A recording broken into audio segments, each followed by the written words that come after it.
जो रिजल्ट अभी हमने प्रूव किया है कि एफ एम और एफ डी आपस में कॉन्ग्रेंट है ना, जरा इसको हाईलाइट कर लेते हैं क्योंकि आगे ये हमें जरूरत पड़ेगा। ठीक है, अब हम ऐसे करते हैं कि वो जो ट्राइंगल एफ डी एम है, इन दोनों को इसको जरा कंसिडर करते हैं। ठीक है, एफ डी एम में देखें ना तो आपको कंफर्म है कि एंगल 2 एंगल 4 के कॉन्ग्रेंट है। क्यों कॉन्ग्रेंट है? क्योंकि देखें ऑपोजिट ये आइसोसेलेस ट्राइंगल आ रही है ना, मतलब ये वाली दो साइड्स इक्वल हैं, एक डी और डी एफ और एम एफ, ये दोनों आपस में कॉन्ग्रेंट है। अगर ये दो साइड्स कॉन्ग्रेंट आ रही है तो उनके ऑपोजिट एंगल भी कॉन्ग्रेंट होंगे। इट मींस एंगल 2 एंगल 4 के इक्वल है। ठीक है, अगर एंगल 2 और एंगल 4 इक्वल है ना, अब जरा जो दूसरी साइड आ रही है ना ई एम डी ट्राइंगल, उनको जरा देखें।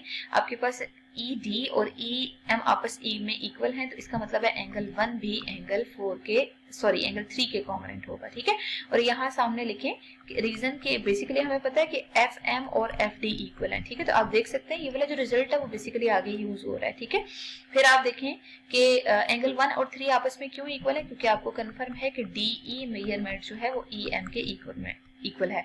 तो हमें आइडिया है आइसोसेलेस ट्राइंगल में दो एंगल अगर इक्वल हो तो उनके ऑपोजिट साइड्स भी इक्वल होती हैं, और इसी तरह दो साइड्स इक्वल हो तो ऑपोजिट एंगल भी इक्वल होते हैं। ठीक है, नाउ आप क्या करें कि एंगल 2 में ना एंगल 1 ऐड कर दें और एंगल 3 में जरा एंगल 4 ऐड कर दें। ठीक है, और रीजन में लिख दें एडिंग, इसको मार्क कर देते हैं 3 के और इसको मार्क कर देते हैं 4 के। ठीक है, तो एडिंग 3 एंड 4, आप 3 और 4 रिजल्ट को जरा ऐड करें। ठीक है, अब देखिए एंगल 1 और 2 को ऐड करें तो कौन सा एंगल बन रहा है? Basically measurement angle E D F बन रहा है। ठीक है, मतलब टोटल एंगल बन रहा है। और इसी तरह अगर आप एंगल 3 और 4 को ऐड करते हैं तो एंगल ई एम एफ बन रहा है। ठीक है, इसका मतलब है ये दोनों एंगल इक्वल हैं। अगर ये दोनों एंगल इक्वल हैं तो हमने इस रिजल्ट को भी एज इट इज हाईलाइट कर देना है। ठीक है, अब इस रिजल्ट को हाईलाइट हमने इस वजह से किया कि आगे फिर अगेन हमने इस रिजल्ट को यूज करना होगा। ठीक है, अब आप क्या करें कि अगर हमारे पास ये दो एंगल इक्वल आ रहे हैं, मतलब डी और एम इक्वल आ रहे हैं, ठीक है, तो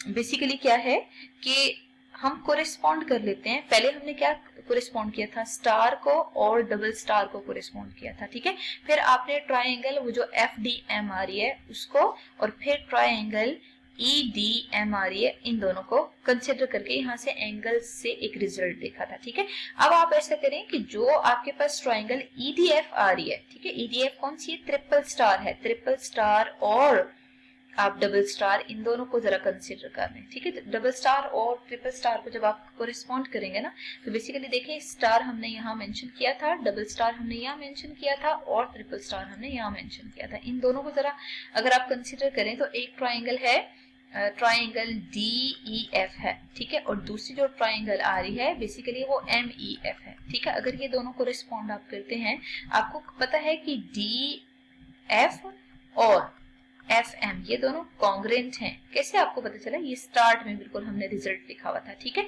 फिर आप देखें ये जो सेकंड मैंने हाईलाइट किया था measurement angle E D F, ठीक है, ये किसके कॉन्ग्रेंट है? Basically measurement angle E M F के कॉन्ग्रेंट है। कॉन्ग्रेंट वर्ड यूज कर रहे हैं ना तो यहाँ से एम मेजरमेंट साइन को खत्म कर देते हैं। ठीक है, ये दोनों कॉन्ग्रेंट है। फिर हमें यहाँ पे मजीद एक रिजल्ट चेक करना है कि वो कौन सा है जो कि इक्वल है। तो देखिए इन दोनों ट्राइंगल्स को अगर आप चेक करते हैं ना, ई एफ कॉमन आ रहा है। अगर ई एफ इन दोनों में कॉमन है तो इसका मतलब ये है कि E F is congruent to E F लिख दें। ठीक है, और ये कौन सा रिजल्ट है? कॉमन का। अच्छा, यहाँ पे जब आप रेफरेंस देते हैं ना तो यहाँ लिख दें प्रूव्ड। ठीक है, क्योंकि हम पहले प्रूव कर चुके हैं। यहाँ पे लिख दें प्रूव्ड, ये भी रिजल्ट प्रूव्ड है ऊपर। ठीक है, जिनको मैंने बॉक्सेस में हाईलाइट किया हुआ है। अगर ये दोनों रिजल्ट होल्ड कर रहे हैं ना तो आप यहाँ देख सकते हैं 3 जो रिजल्ट्स आए हैं उनमें पहला वाला जो है वो एंगल है, पहली साइड है, फिर एंगल है, फिर साइड है। ठीक है, इसका मतलब है एस पास्टुलेट होल्ड कर रहा है। अगर एस पास्टुलेट होल्ड करे तो बेसिकली ये जो दोनों ट्राइंगल्स हैं वो इक्वल होंगे। मतलब कौन सी ट्राइंगल्स? डी ई एफ और ट्राइंगल ई एम एफ, ये दोनों आपस में इक्वल होंगे। ठीक है, अब देखिए आपको याद होगा कि जब हमने फर्स्ट स्लाइड में इन दोनों ट्राइंगल्स को कंसिडर किया था, स्टार और डबल स्टार वो दोनों कॉन्ग्रेंट थी, और डबल स्टार और ट्रिपल स्टार ये दोनों कॉन्ग्रेंट हो रही हैं। ठीक है, तो हम क्या करेंगे, यहाँ लिख लेते हैं कि as we know that star and double star are congruent. ठीक है। फिर आप देखें बाद में आपने डबल स्टार और ट्रिपल स्टार इक्वेशन को लिया था जो कि कॉन्ग्रुएंट थी, ठीक है। और ये डबल, सिंगल और ट्रिपल स्टार के साथ ट्राइंगल्स हैं, ठीक है। आपको पता है कि ए बी सी जो है वो कॉन्ग्रुएंट है ट्राइंगल एम ई एफ के, ठीक है। और ये आपने ऑलरेडी प्रूव किया हुआ है, ठीक है। फिर आप देखें ट्राइंगल ई एफ एम, ठीक है, या M E F, it's up to you, जैसे मर्जी लिखें। ई एफ एम ट्राइंगल को देखें तो वो भी कॉन्ग्रुएंट है डी ई एफ के, ठीक है। अगर ये यूं करके रिजल्ट होल्ड कर रहे हैं, इधर भी लिख दें आप प्रूव्ड, ठीक है। इट्स मीन आप इसको ना जरा मार्क कर दें 5 और इस इक्वेशन को जरा 6 का रेफरेंस दे दें, ठीक है।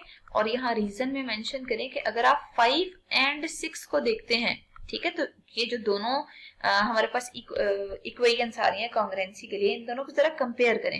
ए भी ई एफ एम के इक्वल है, E F M D F की इक्वल है, तो आप खुद देख सकते हैं कि ये वाली जो साइड आ रही है ना बेसिकली ये आपके पास कॉमन आ रही है, ऐसे ही है। तो अगर ये साइड आपके पास कॉमन आ रही है तो बेसिकली बाकी दोनों साइड्स को आप लिख सकते हैं कॉन्ग्रुएंट, ठीक है। तो इसका मतलब ये है कि ये हमने transitive property for real numbers use किया है कि अगर आपके पास यूं करके नंबर हो ना, जैसे ए बी के इक्वल हो, बी सी के इक्वल हो, तो ये जो कॉमन पार्ट है इसको जरा आप एक्सक्लूड कर दें तो ए सी के इक्वल होगा। बिल्कुल यही ट्रांजिटिव प्रॉपर्टी जो है ना फॉर इक्वेशंस हमने यहाँ पे यूज की है, ठीक है। अगर ये फॉर इक्वेशंस होल्ड करती है तो बेसिकली आप देख सकते हैं कि जो आपने प्रूव करना था डायरेक्ट आपको वो रिजल्ट मिल रहा है, ठीक है। और यही आपने प्रूव करना था कि कोई सी भी ट्राइंगल आपके पास दो एग्जिस्ट कर रही हूँ जिनकी तीनों साइड्स कॉन्ग्रुएंट हो, तो बेसिकली जो उनके रिजल्ट्स हैं उनमें हमेशा वो दोनों ट्राइंगल्स कॉन्ग्रुएंट होंगी। मतलब ये रेसिप्रोकल रिजल्ट है कि अगर आपको गिवन हो कि दो ट्राइंगल्स हैं वो कॉन्ग्रुएंट हैं तो कंफर्म है कि उसकी जो तीनों साइड्स आ रही होंगी वो इक्वल होंगी, ठीक है। और इसी तरह अगर आपको ये रिजल्ट पता हो कि तीन साइड्स दो ट्राइंगल्स में कोरिस्पोंडिंग साइड्स कॉन्ग्रुएंट आ रही हैं तो बेसिकली वो दोनों ट्राइंगल्स भी कॉन्ग्रुएंट होती हैं, ठीक है। तो ये हम अप्लाई करते हैं फिगर्स पे। जैसे देखिए आपको कोई सी भी शेप गिवन है ना, हमें नहीं आइडिया कि इसकी मेजरमेंट क्या है, ठीक है। जैसे ये ए बी सी है और इसको हम एल एम एन कह देते हैं, ठीक है।